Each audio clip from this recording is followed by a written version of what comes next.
আসসালামু আলাইকুম ভিউয়ার্স, আমি Azharul Islam, AI technician, লালতির livestock development limited. দেশ এবং প্রবাস থেকে যে যেখান থেকে দেখছেন, আশা করি আলহামদুলিল্লাহ আপনারা সবাই ভালো আছেন। খামারি বন্ধুগণ, আজকে একটা খামারির বাড়িতে। এটা হচ্ছে আপনার 1 নং ধর্মগড় ইউনিয়ন, মাধবপুর থানা, হবিগঞ্জ জেলা, 1 নং ধর্মগড় ইউনিয়ন। এই যে এটা হচ্ছে আপনার যে ধর্মগড় মালঞ্জপুর যে বিজিপি ক্যাম্প আছে, ক্যাম্পের সাথেই আপনার আমার চাচা সদ্রের চাচা এলাহি বক্সের বাড়িতে। এটা হচ্ছে একটা হলস্টিন ফ্রিজিয়াম জাতের গাভি। এটাকে আপনার আমাদের লালতির লাইভস্টকের হলস্টিন ফ্রিজিয়াম 75, হ্যাঁ, বুল নেম হচ্ছে ডেভিড। ওইটা দিয়ে আপনার কৃত্রিম প্রজনন করেছিলাম। আলহামদুলিল্লাহ একটা বাচ্চা প্রসব হয়েছে, ষাঁড় বাচ্চা। হ্যাঁ, মাশাল্লাহ। আমি আপনাদেরকে দেখাই ষাঁড় বাচ্চার কোয়ালিটিটা যদি দেখানোর চেষ্টা করি, মাশাল্লাহ মানে মোটামুটি অনেকই ভালো। আজকে বাচ্চারা প্রসব হয়েছে কোন সময়? গতকালকে সন্ধ্যার সময় এইটা বাচ্চাটা আপনার ডেলিভারি হয়েছে। আচ্ছা, কি অবস্থা? বাচ্চাটা কেমন? খুশি নিতে গেছে? বাচ্চা পছন্দ হয়েছে নি? পছন্দ হয়েছে? আলহামদুলিল্লাহ। এই মানা তোমার পছন্দ হয়েছে নি? বাচ্চাটা পছন্দ হয়েছে? আজকে ডাক্তারে বাচ্চা আইসে লয়ে যাবো আজকে। দিবা নি ডাক্তারে? দিতা না নি? মাশাল্লাহ। এটা আপনার দুধ দেয় কত লিটার গরুটা?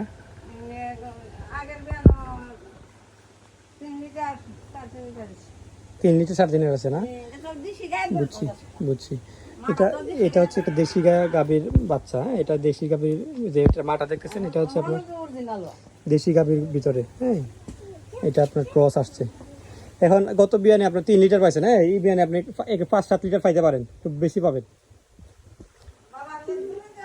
এটা হচ্ছে দ্বিতীয় বিয়ান। আর করেন ওই যে আপনার ঘরটা পরিষ্কার রাখে নি সবসময়, ঠিক আছে? এইগুলো উলানে কিন্তু সমস্যা হয়, ম্যাস্টাইটিস হয়ে যায়। হ্যাঁ, এখানে গরু দুধ দোয়ান করার পরে 1 ঘন্টা পর্যন্ত গাছ দিয়ে রাখবেন। হ্যাঁ, যাতে দুধ দোয়ান করার সাথে সাথে যেন শুইতে না পারে।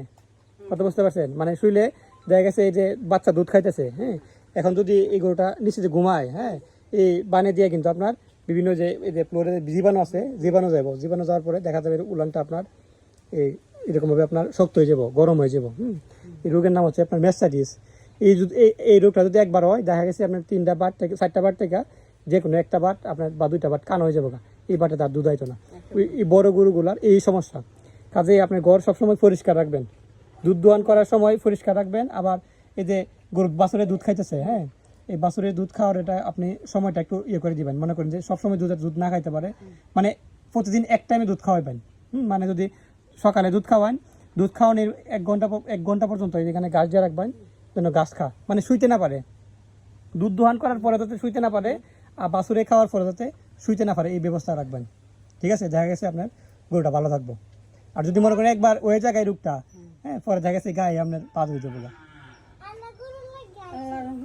তোমার গরু লেগাইছি। ভিউয়ার্স, আমি আবার আজকে আরেকটা গাভীতে প্রজনন করাবো। এই যে গাভীটাতে আপনার প্রজনন করার জন্য নিয়ে আসছি। এটা এই গাভীটাতে এখন লালতির লাইভস্টকের শাহিওয়াল সিমেন্ট দিয়ে প্রজনন করবো। ভিউয়ার্স, ও এটার ওয়েদারটা, এলাকার ওয়েদারটা কিন্তু সেই রকম একটা ওয়েদার। প্রচুর দিকে আপনারা দেখেন বাতাস লাগতেছে। আচ্ছা, ঠিক আছে, ভালো থাকুন। অন্যদিন হাজির হবো নতুন কোনো টপিক নিয়ে। সে পর্যন্ত আপনারা ভালো থাকুন, সুস্থ থাকুন।